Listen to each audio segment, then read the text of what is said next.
और times now एक प्रमुख अंग्रेजी चैनल है, उसका ये मानना है कि बीजेपी को 140 सीटें मिल रही हैं और कांग्रेस को 29 सीटें मिल रही हैं। तो शिवराम जी, एक बात तो तय है कि जितने भी इलेक्ट्रॉनिक मीडिया और न्यूज़ मीडिया से जुड़े हुए चैनल हैं, इनमें से कोई भी कांग्रेस को जीतता हुआ नहीं दिखा रहा है और ये आंकड़े कांग्रेस के 38 से मैक्सिमम 60 के बीच में अटक जाते हैं। हो सकता है हमारा अनुमान गलत हो। देखिए, मैं बताऊं आपको, मैं पहले कह चुका हूं, ये सारे जो एग्जिट पोल हैं, चाहे इंडिया टीवी का है, चाहे आप लोगों ने पिछला उत्तर प्रदेश का विधानसभा चुनाव देखा, सारा देश दिखा रहा था। नहीं, तब सबने ये कहा था कि समाजवादी पार्टी आएगी। नहीं, एग्जिट पोल बता रहा था, कहा था समाजवादी आएगी। 25 सीट दी थी कांग्रेस को, बराबर आई। मैं बता रहा हूं आपको, हमने 25 सीट दी थी कांग्रेस को, बराबर आई। 25 सीट दी या नहीं दी जो वो बात है, लेकिन अब जो ये सारा आपने एग्जिट पोल दिखाया है, इसमें हो सकता है कहीं ना कहीं कोई बात होगी, लेकिन जहां तक सवाल है विकास की, जहां तक सवाल है मोदी साहब की, अभी हम उस पे बात नहीं करें। वो तो जो इलेक्शन के पहले, वोटिंग के पहले जो चर्चा होनी थी, और आपको भी नेचुरली वो चीजें बोलनी चाहिए जो आपके तरफ वोट खींचेगी, अब वो हो चुकी है। अभी हम फेयर डिस्कशन करें कि किस फैक्टर का क्या परिणाम हुआ। देखिए, अब जो ये एग्जिट पोल दिखा रहा, हो सकता है इसके आसपास हो, इसमें तो कोई सच्चाई सामने आई जाएगी। मतलब 60 के आसपास आपका मैक्सिमम अगर 60 भी पकड़े तो उसके आसपास 80 होगा।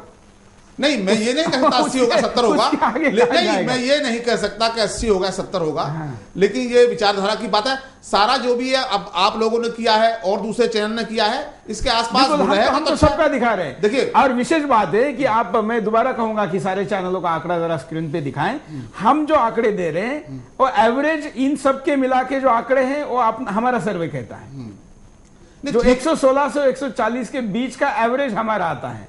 मतलब 122 सीटें हम दिखा रहे हैं। हाँ, 122 हम दिखा रहे हैं। और कांग्रेस को सबसे ज्यादा सीटें एबीपी न्यूज दे रहा है 60, हमने भी जो दिया है वो 58 के आसपास है। 54 सीटें हमने दिखाई हैं। तो कुल मिलाकर कहानी ये है कि अधिकतम जो कांग्रेस का आंकड़ा एबीपी न्यूज दिखा रहा है वो 60 है। बिल्कुल विनोद जी, जरा इस विषय पर जो वेरिएशन आता है, मतलब दर्शकों के लिए और हम लोगों को भी लिए नॉलेज में इसमें फर्क पड़ेगा कि सारे सिपोलॉजिस्ट अपना अपना आंकड़े लेते हैं, आप लोग सर्वे करते हैं, तो टाइम्स नाउ एक तरफ 140 दिखा रहा है और एक चैनल एक तरफ 122, जैसे हम भी 122 दिखा रहे हैं या कोई 112 दिखा रहा है। इतना वेरिएशन क्यों होता है? दर्शकों के नॉलेज में भी अपडेट होगा क्योंकि आप इसके तकनीकी जानकार हैं। ये वेरिएशन कब होता है? जब बहुत अत्यधिक मतदान होता है, किसी एक पक्ष के लिए बहुत ही ज्यादा लोगों ने मतदान किया है किसी एक पक्ष में, जैसे यूपी में बहुत ज्यादा मतदान होते ही और स्टेप बाय स्टेप यूपी में खास करके स्टेप बाय स्टेप जैसे जैसे आगे बढ़ रहे थे ऐसे बढ़ते गए। और एक खास देखा था मैंने यूपी में कि पहला जो मतदान, जो पहला भाग था वो कैंसिल होकर जब 8वां भाग हो गया तो उसमें 12 सीटों का फर्क पड़ गया। 12 सीटों का फर्क पड़ गया, यानी हमारी 28 सीटें थी तो लास्ट में वो जब भी आया स्टेप तो वहां पे 40 सीटें हो गई, इसका मतलब 12 सीटें बढ़ गई। तो ये जो फर्क है एक स्टेप बाय, जैसे जैसे प्रचार हुआ कि बहुत अत्यधिक मतदान हुआ है। अब क्या रहता है कि जब यहां पे पूरे गुजरात का फोकस क्या था टीवीओ पे, ये कि पटेलवाद पटेलवाद पटेलवाद। मैं आपको बोल रहा हूं कि पटेलवाद में पटेल कितने थे? 16%, उसमें से 4 कड़ुआ पड़ रहे पटेल, 12% रह गए। उसमें से 39 पटेलों को टिकट दिया मोदी जी ने 39 टिकट दे दिए, तो बचा 3-4% का फर्क पड़ रहा है। और वो 3-4% अन्य जातियां, जब एक बार राजस्थान में इलेक्शन हुए थे पिछली बार जब वसुंधरा जी हारी थी, तभी जाटों को 48 टिकटें दे दी थी। जैसे ही जाटों को ज्यादा टिकट दी तो अन्य जातियां लामबंद, मतलब एक डोमिनेशन ज्यादा हो जाता है तो उसके अन्य जातियां लामबंद होके तो पटेल बोलेंगे आप हरा रहे हो क्या, हम जीता रहे हैं, चलो बाहर निकलो। इस प्रकार की ये प्रतिक्रिया है। इस पर ऐसा मुझे अंदाज मुझे लगता है कि है। इस पर राजनीतिक विश्लेषक जो है डॉक्टर एच के सिंह, उनकी बात सुनना जरूरी हो जाता है। आपको लगता है विनोद जी जो बात कह रहे हैं ये बिल्कुल ऐसा ही हुआ होगा वहां पे? नहीं, पूरी तरह से मैं सहमत नहीं हूं देव। जी। एक बात मैं बताना चाहूंगा कि देखिए, जो सारे चैनल अपना आंकड़ा दिखा रहे हैं तो उससे स्पष्ट जाहिर हो रहा है कि कांग्रेस को कोई गेन नहीं होने जा रहा। और आप देखें, नरेंद्र मोदी साहब को गेन होना ही होना है। इसका एक सबसे महत्वपूर्ण कारण यह है कि क्या आप बता सकते हैं कि कांग्रेस को वोट दिया क्यों जाए? नरेंद्र मोदी के विरुद्ध कांग्रेस का कौन सा व्यक्तित्व गुजरात में है, ये बता दे कौन सा व्यक्ति है।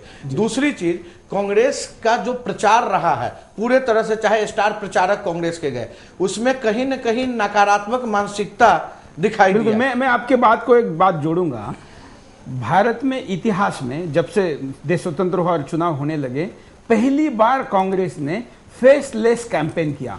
आप अगर कांग्रेस के प्रिंट ऐड देखिए, आप अगर उनके टीवी ऐड देखिए, आप अगर उनके इंटरनेट ऐड देखिए, तो कहीं पर भी उन्होंने गांधी फैमिली का किसी का चेहरा यूज नहीं किया, मनमोहन सिंह का भी नहीं किया। और लोकल फिल्मी स्टार, लोकल फिल्मी सितारे जो थे उनका और कांग्रेस, गुजरात कांग्रेस का प्रचार किया। मतलब पूरी तरीके से पहली बार उन्होंने फेसलेस कैंपेन किया। इसका एक बहुत बड़ा कारण मैं जोड़ना चाहूंगा, इसमें शायद विनोद जी ज्यादा आंकड़े जोड़ पाएंगे।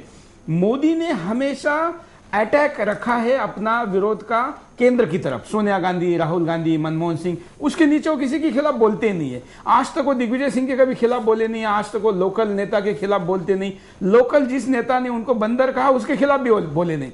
इसका परिणाम यह होता है कि गुजरात के लोगों को निगेटिव इमेज जाती है डायरेक्ट गांधी घराने की, और वो हमेशा 6 करोड़ गुजरातियों की जो बात करते हैं वो अपील होती है। ये बात कांग्रेस के जो भी साइंटिस्ट रहे होंगे इस पूरे कैंपेन के, उनके ध्यान में आ गई, इसलिए उन्होंने किसी का चेहरा वहां पर यूज नहीं किया। ये मैं आपकी बात को जोड़ रहा हूं। दूसरा सुरेश जी, मैं एक चीज और बताऊं कि आप अगर पूरे कांग्रेस का प्रचार अभियान गुजरात में देखें तो प्रारंभ में यह बहुत ही शिथिल दिख रहा था। धीरे धीरे ये लोग आक्रामक होते गए, फिर खास करके गांव वर्सेस शहर को एक भुनाने की कोशिश की। लेकिन नरेंद्र मोदी का जो कद गुजरात में है वो गुजरात के ही परिधि में आज सीमित नहीं है। आज गुजरात की जनता नरेंद्र मोदी को भावी प्रधानमंत्री के रूप में देख रही है। और दूसरी बात मैं ये बता दूं कि गुजरात की जनता ने इस प्रकार का संकल्प भी लिया, जैसा दिख रहा है, जिस तरह से स्विंग हुआ है 59-58% से 70.2% अगर वोट का परसेंटेज बढ़ता है तो जाहिर सी बात है कि ये छोटी सी बात नहीं है। मोदी के लिए नहीं जाता है। मैं एक बात और बताऊं, थोड़ा सा जोड़ना चाहूंगा।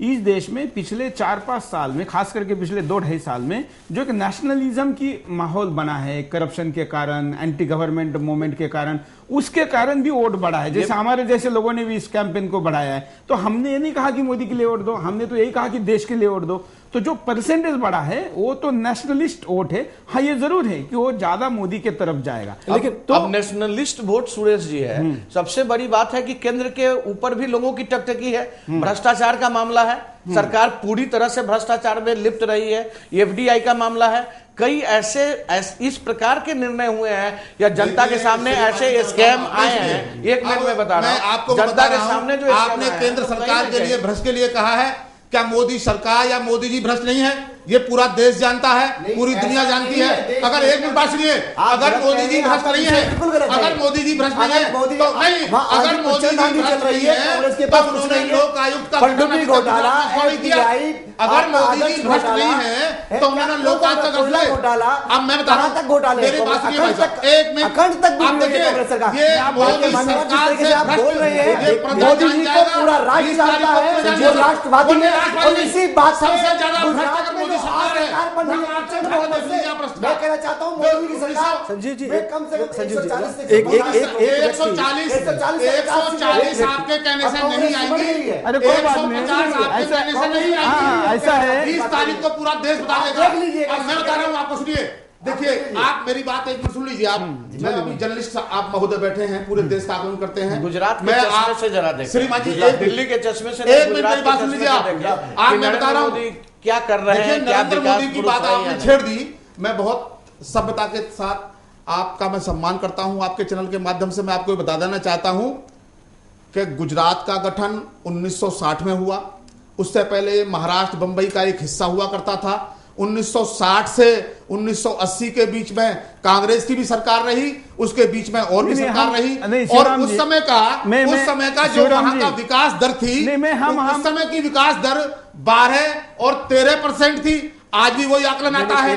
हम 2012 के चुनाव, अगर मान लो मोदी साहब इतने ईमानदार हैं, आप लोग सराहना कर रहे हैं, आपके सराहना करने से इस चुनाव की बात कर रहे हैं, अब कांग्रेस की बात आप कर रहे हो, हम कांग्रेस जैसी सरकार इस देश में नहीं है। नहीं, कांग्रेस मनमोहन सिंह जैसा आदमी नहीं है। कहना चाहते अगर कांग्रेस जैसी भ्रष्टाचार के शब्द जोड़ दिए। हमारे यहाँ कांग्रेस नहीं, आप कांग्रेस में अगर भ्रष्टाचार की बात करते हो तो कांग्रेस में भ्रष्ट लोगों को सजा कांग्रेस ने दिलाई है। मोदी सरकार ने किसको सलाह दिलाई है? आप ये बताइए। अगर सरकार कांग्रेस का कोई नेता भ्रष्ट है, कोई अधिकारी भ्रष्ट है, तो कांग्रेस ने उसको सजा दिलाई है। मोदी सरकार अगर भ्रष्ट नहीं है, मोदी अगर भ्रष्ट नहीं है, यहाँ मुद्दा महंगाई का है, यहाँ मुद्दा महंगाई का है। मुद्दा देखिए, मुद्दा महंगाई का है। मुद्दा देखिए, मुद्दा यहाँ महंगाई का केंद्र स्तर पर जो मुद्दा है, एक मुद्दा महंगाई विकास का भी है, डॉक्टर सिंह, मुद्दा विकास का भी है ना, मुद्दा विकास का भी है। विकास को लेकर देखिए, मुझे क्या लगता है, हमको अभी और आधा घंटा, शिवराम जी हमको बात कर रहे हैं कि आप ये नहीं कह रहे कि देश कहां जा रहा है। जब देश तरक्की करता है तो महंगाई होगी। आज देश कहां, आज आप देश का आंकड़ा उठाकर देखिए, देश किस तरक्की पर है। ये तर्क शिवराम जी, चलिए, मुझे क्या लगता है शिवराम जी, देश में उड़ीसा जैसे में आदिवासी क्षेत्र में भारतीय जनता पार्टी के लोगों की पॉलिसी है और 600 रुपए जो लगाए हैं, 4 रुपए में एक परिवार बन जाएगा। देश में कभी ना हुई नहीं कभी होगी। करते हैं बैठ के कांग्रेस के लोग। अच्छा, एक मिनट हमको, मुझे लगता है मैं दोनों गेस्ट को बताना चाहता हूं, हमारे बातचीत से आज किसी वोट का कोई फर्क पड़ने वाला नहीं है, फिगर पे फर्क पड़ने वाला नहीं है। लेकिन हम आज ऐसी बातचीत करें कि हम आज एक अनुमान के आधार पर कोई विश्लेषण ईमानदारी से करें। हमें ये फर्क नहीं पड़ता कि किसकी सत्ता आती है। उल्टा हमारे सिपोलॉजिस्ट तो कह रहे हैं कि हिमाचल में कांग्रेस के आने की संभावना ज्यादा है। हम भी ऐसा मानते हैं, क्योंकि इस प्रबोधन वालों के साथ हमारा टाइप है, इन्होंने जो सर्वे किया उससे हमें सहमत होना है। तो शिवराम जी, हम तो आपको हिमाचल में सत्ता की संभावना दे रहे हैं। हमें यहाँ पर एक फेयर विश्लेषण करना है। हम कई जगह पर कांग्रेस को गुजरात में पॉजिटिव कह रहे हैं, आपने डोर टू डोर कैंपेन किया, लोकतंत्र के लिए अच्छी बात है, इसमें कोई गलत बात नहीं है। लेकिन जहां आप गलत है वो स्वीकारना तो पड़ेगा ना। देखिए, कांग्रेस ने जो डोर टू डोर कैंपेनिंग किया है, जो ये एग्जिट पोल के सारे आंकड़े हैं, मैं मान्य करता हूं इन पर। लेकिन ये एग्जिट पोल बड़े बड़े शहरों के हैं, अहमदाबाद का है, सूरत का है, बड़ौदा ऐसा नहीं होता, लेकिन गांव का नहीं है। एक मिनट आप गांव में जाकर देख लीजिए, विनोद जी बताएंगे। अगर ये इतने बड़े आंकड़े आपके हैं, हमारे सर्वे का मत बोलो। वो गुजरात परिवर्तन पार्टी क्यों बनी है? अगर वहां मोदी साहब काम करते तो गुजरात परिवर्तन पार्टी नहीं बनती। देश देख रहा है, वो काम के लिए नहीं बनी है। विधानसभा में नहीं गए, ऐसा नहीं है। मुझे लगता है विनोद जी जरा आप बताइए। दो इधर से नहीं, विनोद जी आप बताइए। मैं बता रहा हूं कि वहां मोदी साहब की सरकार है। मोदी साहब की सरकार में वहां की जनता, वहां का प्रशासन, शासन, अगर आप वहां जाकर पूछें कि कौन जीत रहा, के साथ मोदी साहब जीत रहे हैं। वोट किसको देता है? चाहे कांग्रेस, उसने कांग्रेस को वोट दिया है, लेकिन उसकी मजबूरी बन जाती है क्योंकि वहां तानाशाह है। वहां पर सरकार इस समय मोदी साहब, ये सच्चाई है, इससे सहमत ये नहीं है। सच्चाई अरे राष्ट्रभक्त लोग हैं मोदी जी, उन्होंने देखिए, सुनिए, गुजरात जो आज इस पैटर्न पे राष्ट्रभक्ति गुजरात को पानी देने वाले मोदी साहब की राष्ट्रभक्ति बात कर रहे हैं। कहां जो चले राष्ट्र के साथ नहीं चलते, वो राष्ट्रभक्ता की बात कर रहे कैसी हैं। बात करते हैं? राष्ट्रभक्त लोगों को आप ऐसे कहेंगे पूरा देश देख रहा है। और सुनिए, कांग्रेस को कभी अब देखिए जागरूकता आ गई है, कांग्रेस को कभी क्षमा नहीं करेंगे। शिवराज जी, देश की जनता लाइव सुन रही है। मोदी साहब का राष्ट्रभक्त का, मोदी साहब का राष्ट्रभक्ता एक उदाहरण बताकर दिखाइए आप, और हम कांग्रेस का 1 लाख बताते हैं। अच्छा, मोदी साहब का राष्ट्रभक्त का एक उदाहरण दो ना, और कांग्रेस का हम 1 लाख बताते हैं आपको। एक मिनट, शिवराम जी, मोदी साहब का एक ही बताइए आप। शिवराम राष्ट्रभक्त सर, नहीं, आपने कहा, मेरे बीजेपी के छोटे भाई ने कहा कि मोदी साहब राष्ट्रभक्त हैं।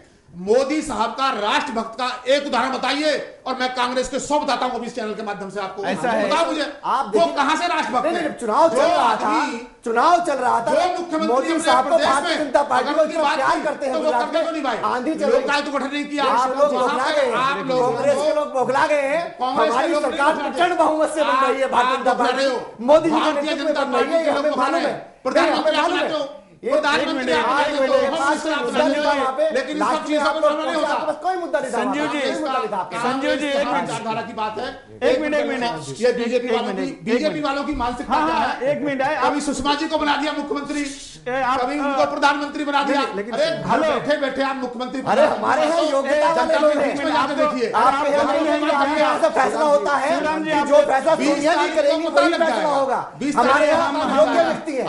ब्रेक के लिए लोगों की नीति है, ये नीति है इनकी।